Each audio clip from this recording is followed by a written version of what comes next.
एक छोटे से गांव में सरिता नाम की एक विधवा औरत बहुत रसीले और लाल लाल टमाटर बेचा करती थी। सभी गांव वालों को सरिता के टमाटर बहुत अच्छे लगते थे। सभी गांव वाले अच्छी मात्रा में सरिता से टमाटर लेकर जाया करते थे। सरिता की भी अच्छी खासी कमाई हो जाया करती थी। टमाटर ले लो टमाटर, लाल लाल टमाटर, सिर्फ 20 रुपए किलो। टमाटर ले लो टमाटर। एक औरत सरिता को टमाटर खरीदने के लिए रोकती है। अरे सरिता जी, रुको रुको रुको, मुझे टमाटर खरीदने हैं। कितने के दिए ये टमाटर? सिर्फ 20 रुपए। अरे सरिता जी, एक बात तो बताओ, ये तुम्हारे टमाटर इतने लाल स्वादिष्ट कैसे होते हैं? मैं इन टमाटरों की चटनी बनाती हूँ तो मेरे बच्चे सारी रोटी खत्म कर देते हैं। ऐसा क्या जादू करती हो तुम इन टमाटरों में?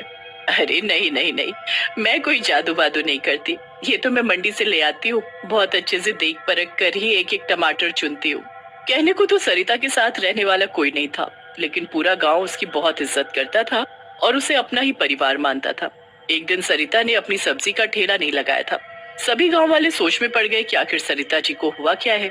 सरिता का हाल पूछने के लिए कुछ लोग सरिता के घर पहुंच गए। अरे सरिता जी, आप घर पर हो? अरे आप लोग यहाँ क्यों? आज आपने ठेला नहीं लगाया, आपकी तबीयत तो सही है?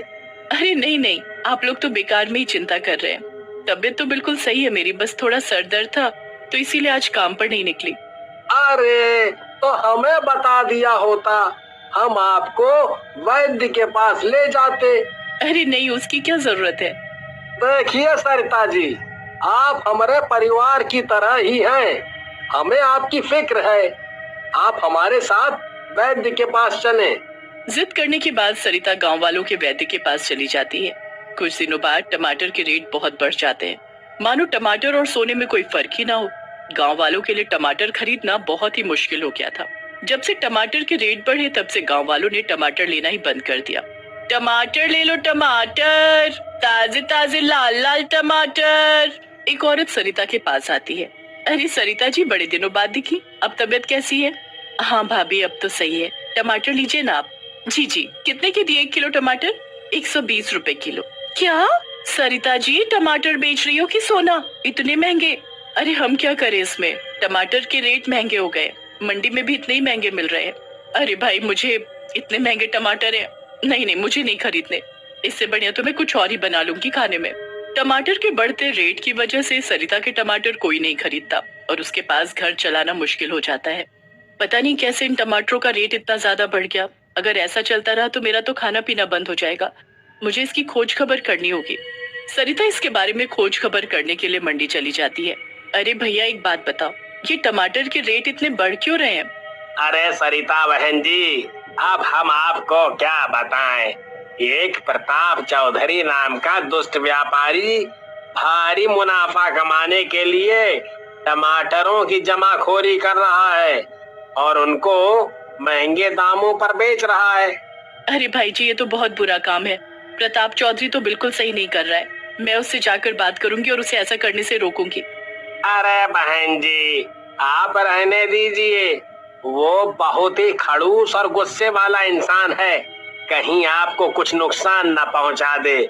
कुछ लोगों ने पुलिस वालों को कंप्लेंट दर्ज करवाई है, जल्दी ही उस पर कार्रवाई होगी। हाँ। अरे भैया, आपको तो पता ही है भारतीय पुलिस की हालत। वो व्यापारी पुलिस वालों को 2 पैसे देगा और पुलिस वाले उसकी तरफ हो जाएंगे। पिसेगा कौन? हम गरीब। सरिता गुस्से में उस प्रताप चौधरी के घर उससे बात करने चली जाती है। सरिता प्रताप चौधरी के घर पहुंच जाती है। प्रताप जी, हमें आपसे कुछ बात करनी है, क्या आपके पास वक्त है? जी, आइए आइए, बैठिए, बोलिए, क्या बोलना है? मैं यहाँ बैठने नहीं आई, आपसे कुछ जरूरी बात करनी है। ठीक है, बोलिए, आपको जो बोलना है। आपकी एक बुरी हरकत की वजह से हम गरीबों को बहुत तकलीफ उठानी पड़ रही है। मैं समझा नहीं। आप जो टमाटरों की जमाखोरी करके उनके महंगे दामों में बेच रहे हैं, उससे गरीब लोगों का बहुत नुकसान हो रहा है। अरे सरिता जी, अब आप देखिए ना, अगर किसी का लाभ हो रहा है तो किसी न किसी का नुकसान भी तो हो ही रहा होगा। अब इसमें हमारी क्या गलती? मैं तो आपको जितना बुरा समझती थी, आप तो उससे ज्यादा ही निकले। अगर आपने टमाटरों की जमाखोरी बंद नहीं की तो मैं पुलिस में आपकी शिकायत करूंगी। आपको पुलिस में शिकायत करनी है? जाइए, करिए। देखते हैं पुलिस आपकी सुनती है कि हमारी। आप मुझे गुस्सा मत दिलाइए प्रताप जी, नहीं तो अच्छा नहीं होगा। प्रताप चौधरी को सरिता पर इतना गुस्सा आता है कि वो अपने आदमियों से सरिता को मारने का आदेश दे देता है। सुनो सब, मुझे ये औरत जिंदा नहीं दिखनी चाहिए। इससे जल्द से जल्द मार दो। प्रताप के आदमी सरिता को पकड़कर गांव की नदी के पास ले जाते हैं और उसे गोली मारकर उसकी लाश को वहीं छोड़ देते हैं। बदले की आग में सरिता तड़प तड़प कर मरती है और मरने के बाद बहुत डरावनी जादुई चुड़ैल बन जाती है। अब मैं प्रताप चौधरी को छोड़ूंगी नहीं, मैं उससे बदला जरूर लूंगी। चुड़ैल लोगों का हालचाल जानने गांव की तरफ चली जाती है। वो एक झोपड़ी में झांक कर देखती है कि एक बच्चा अपना खाना खत्म नहीं कर रहा होता। अरे बेटा, थोड़ा सा तो खा लो, इतना कम खाओगे तो तुम्हें ताकत कैसे मिलेगी? माँ, मैं नहीं खाऊंगा ये सब्जी, मुझे टमाटर की सब्जी खानी है। कितने दिन हो गए आपने टमाटर की चटनी नहीं बनाई। अरे बेटा, पता तो है टमाटर बहुत महंगे हो गए। मैं कुछ नहीं जानता, बस मुझे टमाटर की चटनी खानी है। मुझे टमाटर की सब्जी खानी है, खानी है, खानी है। चुड़ैल ये सब देखकर बहुत परेशान हो जाती है। अगर ऐसे ही मैं हाथ पर हाथ रखकर बैठी रही और सिर्फ प्रताप चौधरी से बदला लेने के बारे में सोचती रही तो इन बेचारे गांव वालों का क्या होगा। मुझे कुछ न कुछ तो करना ही पड़ेगा। तभी चुड़ैल के मन में एक तरकीब सूझती है। एक काम करती हूँ, मैं इन गांव वालों से एक टमाटर मांगती हूँ और अपनी जादुई शक्ति से इन गांव वालों को एक टमाटर के बदले ढेर सारे टमाटर दे दूंगी। चुड़ैल रात को सबके घर जाने का सोचती है। टमाटर दे दो, मुझे टमाटर चाहिए, टमाटर दे दो। एक औरत दरवाजा खोलती है और चुड़ैल को देखकर जोर जोर से चिल्लाने लगती है। चुड़ैल, चुड़ैल, चुड़ैल, चुड़ैल, भागो भागो, सभी गांव वाले बाहर आओ, ये हम सबको मार देगी, सब बाहर आओ। औरत की चीख सुनकर सारे गांव वाले बाहर आ जाते हैं और वो लोग चुड़ैल को पत्थर मारने लगते हैं।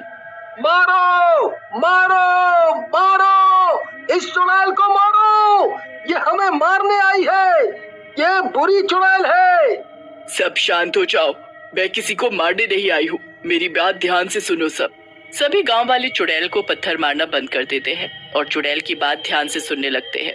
मैं बुरी चुड़ैल नहीं हूँ, मैं सरिता हूँ, मुझे प्रताप चौधरी ने मार दिया था।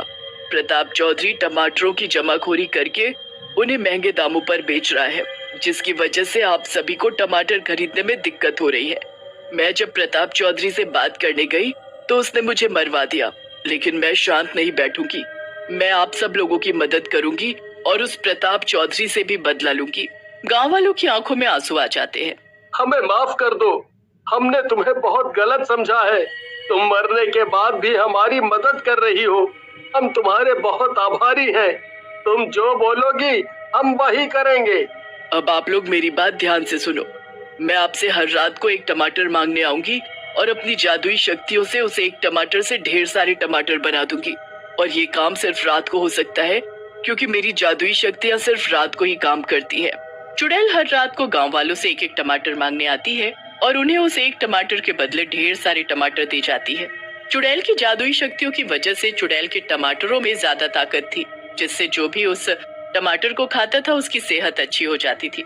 गांव वालों की दिक्कत तो मैंने ठीक कर दी, अब बारी है उस प्रताप चौधरी से बदला लेने की। चुड़ैल रात को प्रताप चौधरी के घर जाती है। प्रताप चौधरी उस वक्त आराम से सो रहा होता है।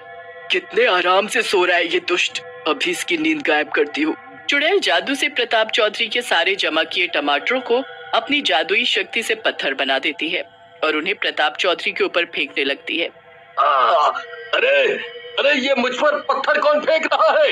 रोको, रोको, रोको उसे।